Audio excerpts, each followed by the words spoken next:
أعوذ بالله من الشيطان الرجيم بسم الله الرحمن الرحيم Assalomu alaykum Qur'on o'rganuvchilar. Tajvid darslarimizni davom etamiz. Bugun darsimizning 3-qismi. O'tgan darsda tashdidli harflarni o'tgandik. Bugun tanvinli harflarni o'tamiz. Ya'ni bu 3 ta belgi tanvinlar deyiladi.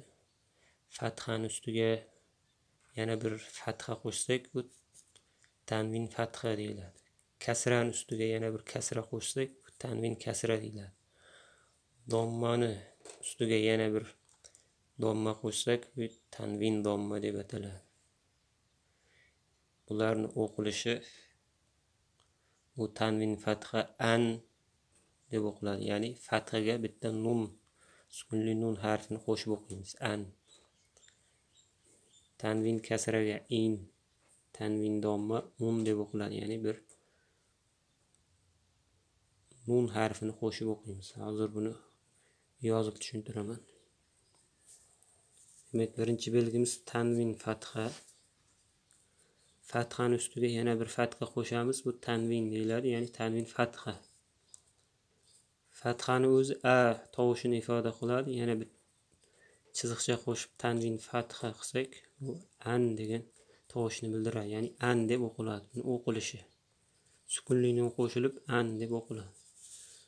Tanvin kasrani ustiga yana bir kasra qo'shsak, in deb bu kasraga ham bir nun qo'shib o'qiladi. In. Tanvin dommaga ham yana bir domma qo'shsak, bu un deb o'qiladi. Ya'ni an, in, un. Ya'ni fatha, kasra, dommalarga nun qo'shib o'qiymiz. Birinchi belgimiz tanvin fatha an, tanvin kasra in, tanvin domma un. Demak, so'zlarni o'qiymiz. Bu yerda alif. Alifni o'zi darsimizni boshida aytgandek hech qanday tovushga ega emas, faqat ustidagi belgisiga qarab tovushlarni ifoda qilardi, ya'ni tagida yoki ustida kelgan belgilarga qarab. Demak, alif ustida fatha turibdi. A deb o'qiladi va ustida nunni ifoda qiluvchi belgi, ya'ni tanvin turibdi. An deb o'qiladi. Ya'ni alifni alohida a, tanvinni alohida an. An deb o'qilmaydi. An deb o'qiladi. In, un, an, ban, tan, san, jan, han, xon, dan, zan, ron, zan, san,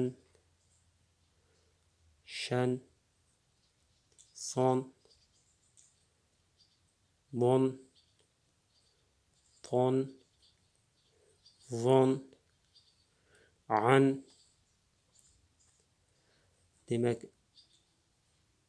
aynda ham xuddi tagida ustida qanaqa belgi kelsa shu harfga o'zgarib ketardi.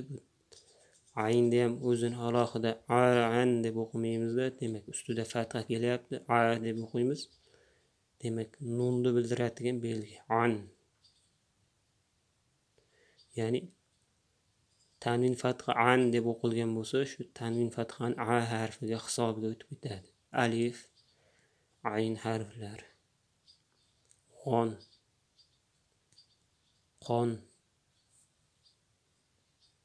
fan, qon, kan, lan, man, nan, van, han, yan.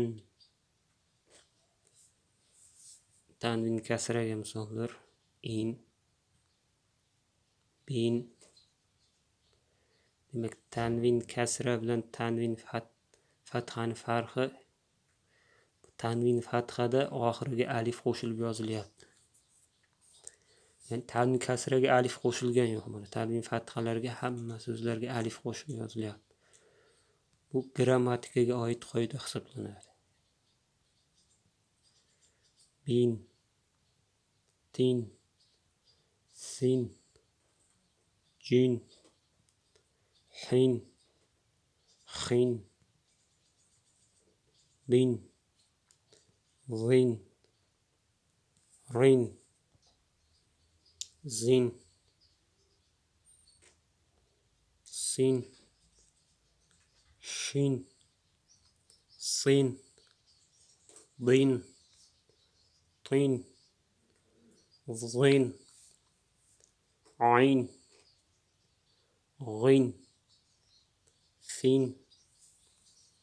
qin, kin, lin, min, nin, win, hin, yin. Tanvin domma un, bun, tun, sun, jun, hun, xun, dun, zun, run, zun, sun, shun, sun, lun, tun, zun, run, g'un, fun, qun, kun, lun, mun, nun, vun, hun, yun. Endi tanvinli so'zlarni o'qiymiz. Savban. Demak, bu an qo'shimchasi edi. Sav ba harfi ustida an. Savban. Savbin. Savbun. Fawtan. Fawtin. Fawtun. Laysan. Fawhin. Lawkhun. Farqon. Tawdin. Awzun. Dawron.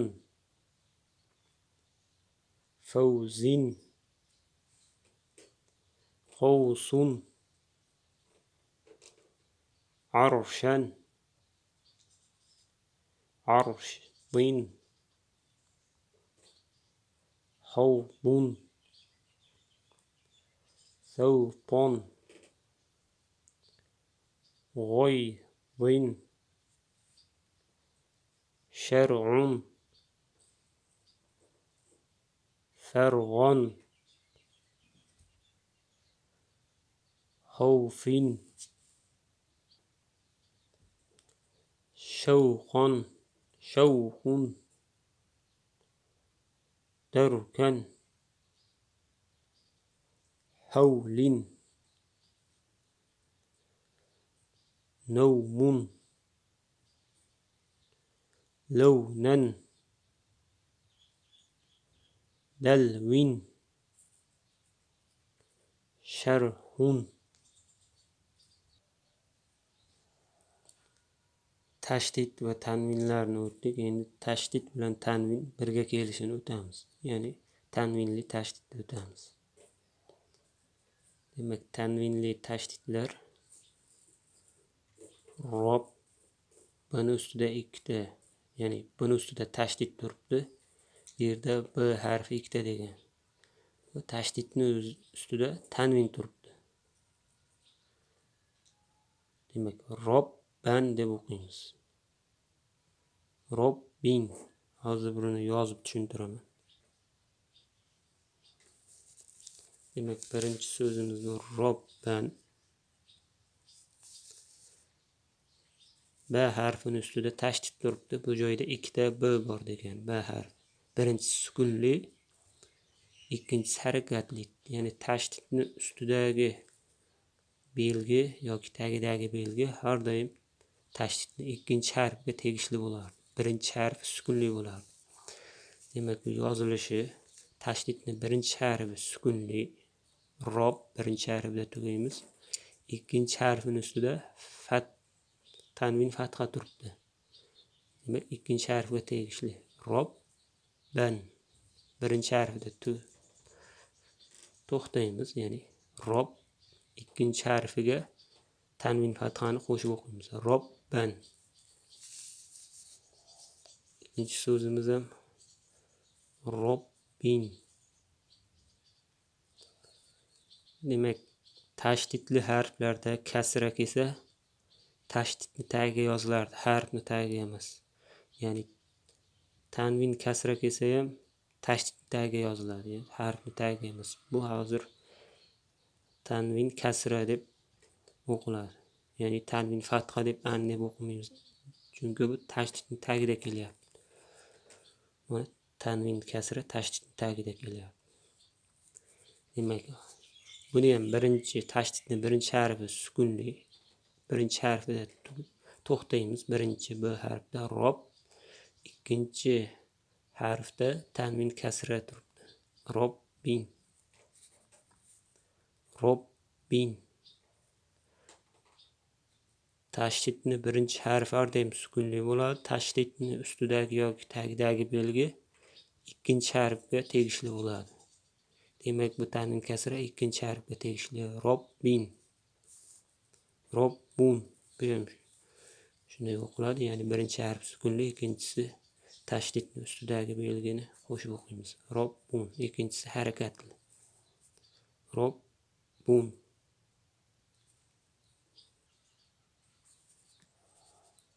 So'zlarni o'qiymiz. Robban, robbin, robbun. Bu joyda tashdid bilan tanvin bo'lishi kerak edi. Yo'qligi uchun o'zim yozib qo'ydim. Bu so'zlar orasida 3-4 so'z xato ekan, shuni to'g'rilab qo'ydim. Demak, habban, barron, jarron, massan, kaffan, mannan, sittin. Tashdidni tagida kelyapti bu. Tanvin kasra bo'ladi, ya'ni fatha bo'lmaydi. An deb o'qimaymiz, in deb o'qiymiz. Sirrin, hillin, hissin, izzin, birrin, durrun, zullun, ummun, xuffun, burrun, kullun, mubyadun. Demak, bu so'zda tashdid bilan tanvin fatha dot harfining ustida turishi kerak. Bu ham xato yozilgan ekan. Alifning ustida emas, dot harfining ustida turishi kerak. Musvaddin. Demak, bu so'zda ham xato bor. Bu fa harfining ustidagi tanvin fatha emas, fathani o'zi bo'lishi kerak edi. Ya'ni bitta chiziq bo'lishi kerak edi. Bu yerda endi ikkita qo'yilib ketgan. Musfarrun. Endi biz buni fatha qilib o'qib ketamiz. Musfarrun. Bu so'zda ham xato bor. Bu tanvin bilan tashdid bu ro harfining ustida turishi kerak edi. Muhmarron. Shunda bu muhmarron deb o'qiladi. Muhdorrin. muhtazdan. Ya'ni mana bu so'zga o'xshab, bu so'zda ham alifning ustida emas, ro harfining ustida bo'lishi kerak tanvin. Mana bu za harfining ustida kelyapti. Ya'ni bu so'zda xatolar bor. Muhtazan, muhtajjin, munsaddun, mudtarrin, muhtassin, mustariddin, mustahibbin, mustahillun. Demak, bu so'zda ham xato bor. Demak, bu alif lam qo'shilib yozilgani bu tashdid bilan tanvin lam harfining ustida bo'lishi kerak ekan. Alifning ustida emas, lamning ustida bo'lishi kerak. Bu joyda ham xato bor. Mustadillan, ya'ni bu so'z tanvin bilan tashdid buni ustida turganda bu o'qilishi mustadillan bo'lib o'qiladi. Demak, musta'iddin.